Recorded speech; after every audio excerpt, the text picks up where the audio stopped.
कहते हैं भूख इंसान को कमजोर बना देती है, लेकिन अगर वही भूख मौत के बाद भी खत्म ना हो तो वो खौफ बन जाती है।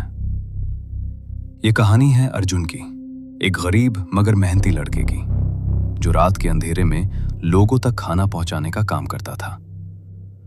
उसकी बूढ़ी मां बीमार थी, दवाइयों के लिए पैसों की जरूरत थी, इसलिए अर्जुन हर रात जंगल के रास्ते से होकर काम पर जाता था। उस रात अमावस्या थी, आसमान काला था, हवा में अजीब सी सरसराहट थी। अर्जुन खाना लेकर ठाकुर बलवंत सिंह की हवेली की ओर जा रहा था। रास्ते में उसे एक कमजोर भिखारी मिला। भिखारी ने कहा, बेटा 10 दिन से भूखा हूं, कुछ खिला दे। अर्जुन को दया आ गई।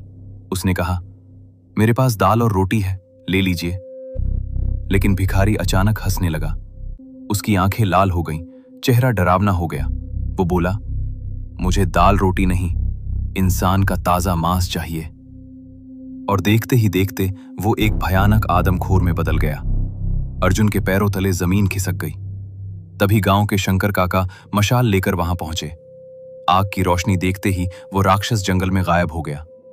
अर्जुन किसी तरह हवेली पहुंचा। हवेली अजीब ठंडी थी, दीवारों से फुसफुसाहट की आवाज आ रही थी।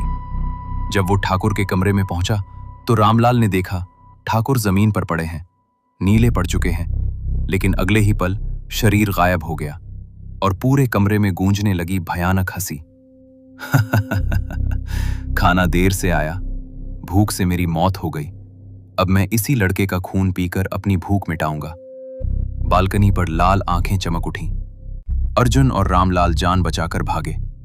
अर्जुन अपनी बाइक भी छोड़कर जंगल की ओर दौड़ पड़ा। किसी तरह वो ढाबे तक पहुंचा। उसने सब कुछ रघुनाथ काका को बताया। उस रात उसने फैसला किया, अब वो इस गांव में नहीं रहेगा।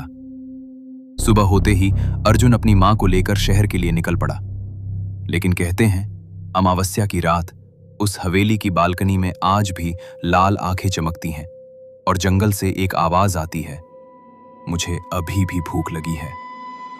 अगर आप भी अंधेरे के राज जानना चाहते हैं तो अभी सब्सक्राइब करें और भूत जंक्शन परिवार का हिस्सा बनें।